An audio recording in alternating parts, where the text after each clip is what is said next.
అంతర్జాతీయ మహిళా దినోత్సవ సందర్భంగా మీరు టైం కేటాయించి మాతో ఇలా సెలబ్రేట్ చేసుకోవడం చాలా ఆనందంగా ఉంది. మిమ్మల్ని జీవితంలో మహిళా దినోత్సవ సందర్భంగా గుర్తు చేసుకోవాలి అంటే ఆ మహిళ ఎవరు, మిమ్మల్ని ఎంతగా ప్రభావితం చేశారు? మీ భార్య గారా, అమ్మగారా? ఎవరికి వారే.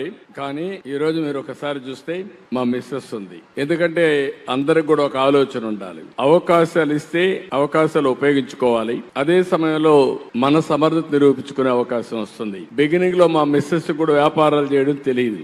ఇంట్లో కూడా వాళ్ళకి అవసరం లేదు కాబట్టి ఎన్టీ రామారావు గారు కుమార్తెగా ఏ పని చేయాల్సిన అవసరం లేదనే ఉద్దేశంతో నేర్చుకోలేదు. నేను మంత్రి అయిన తర్వాత మళ్ళీ నాకు రాజకీయాల్లో యాక్టివ్ గా 89లో మినిస్టర్ 94లో మినిస్టర్ అయ్యాను.